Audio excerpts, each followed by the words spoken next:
അപ്പോൾ നിങ്ങളുടെ കണ്ണുകൾക്ക് വിശ്വസിക്കാൻ പറ്റാത്തത്, നിങ്ങളുടെ സംസ്കാരത്തിന് ഉൾക്കൊള്ളാൻ പറ്റാത്തത്, നിങ്ങളുടെ ദീനീ ബോധത്തിനോട് ഒരു നിലക്കും സമരസപ്പെട്ടു പോകാൻ കഴിയാത്ത പല ട്രെൻഡുകളും നിങ്ങൾക്ക് കാണേണ്ടി വരും.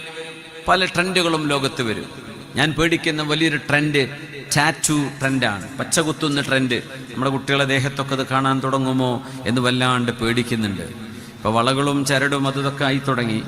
മന്ത്രിച്ചൂതി കെട്ടിയെന്നല്ലേ പറയണത്, വെറുതെ മോഡലിന് എന്തൊക്കെയോ വാരിക്കോരിക്കെട്ട പല ചെയിനുകൾ കഴുത്തിൽ, കൈകളിൽ വളകൾ, കാതുകുത്തുന്നത്, മൂക്കുകുത്തുന്നത്, പെൺകുട്ടികളെ പോലെ കാലിൽ പാദസരിട്ട് നടക്കുക, കാലിൽ വിരലുമ കൊണ്ടിട്ട് മോതിരിടുക, ഇങ്ങനെയൊക്കെ ഒരു പെൺകുട്ടികളുടെ കളികളൊക്കെ ആൺകുട്ടികൾ കളിക്കാൻ തുടങ്ങുക, ആൺകുട്ടികളുടെ ചില കളികളൊക്കെ പെൺകുട്ടികളും, ഇങ്ങനെയൊക്കെയുള്ള ചില സംസ്കാര ശൂന്യത എന്ന് പുണ്യനിബിധങ്ങൾ പറഞ്ഞത് നമ്മുടെ കൺമുമ്പിൽ നമ്മൾ കണ്ടു തുടങ്ങി അല്ലേ?